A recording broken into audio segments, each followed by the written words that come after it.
ഇന്ന് ഞാൻ വന്നിരിക്കുന്നത് സ്നാക്സ് റെസിപ്പി ആയിട്ടാണ്. വളരെ ഈസി റെസിപ്പിയാണ്. അപ്പോൾ ചെയ്തെടുക്കുന്നത് എങ്ങനെയെന്ന് നോക്കാം.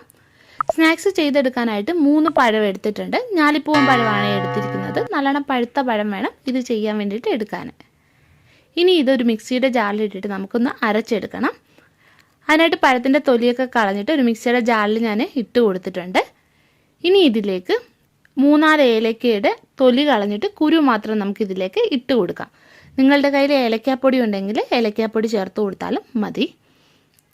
ഇനി ഇതിലേക്ക് മധുരത്തിന് വേണ്ടിയിട്ട് ഞാൻ 2 ടേബിൾ സ്പൂൺ പഞ്ചസാര ചേർക്കുകയാണ്. ഇത് മധുരം കുറച്ചിട്ടാണ് ഞാൻ ചെയ്തിരിക്കുന്നത്. കൂടുതൽ മധുരം വേണമെങ്കിൽ നിങ്ങൾ അതിനനുസരിച്ചിട്ട് പഞ്ചസാര ചേർക്കുക. ഇനി ഒരു ബൗളിലേക്ക് 1 കപ്പ് ഗോതമ്പ് പൊടി നമുക്ക് ഇട്ട് കൊടുക്കാം.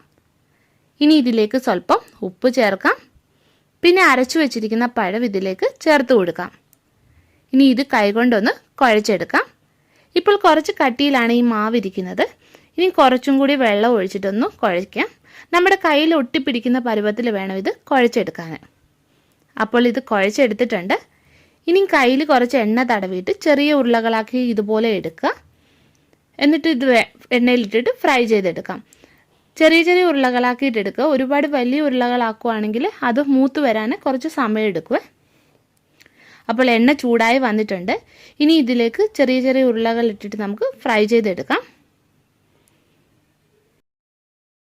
ഫ്ലെയിം കുറച്ച് വെച്ചിട്ട് വേണം നിങ്ങളിത് വറുത്തെടുക്കാൻ. അതല്ലെങ്കിൽ പുറഭാഗം കരിഞ്ഞും പോകും, ഉൾഭാഗം വെന്തും കിട്ടത്തില്ലേ. ഇനി ഇത് നമുക്ക് തിരിച്ചും മറിച്ച് വിട്ടിട്ട് മൂപ്പിച്ചെടുക്കാം. അപ്പോൾ ഇത് മൂത്ത് വന്നിട്ടുണ്ട്. ഇനി ഇത് എണ്ണയിൽ നിന്ന് നമുക്ക് കോരി മാറ്റാം. അപ്പോൾ സ്നാക്സ് എല്ലാം ഞാൻ വറുത്തെടുത്തിട്ടുണ്ട്.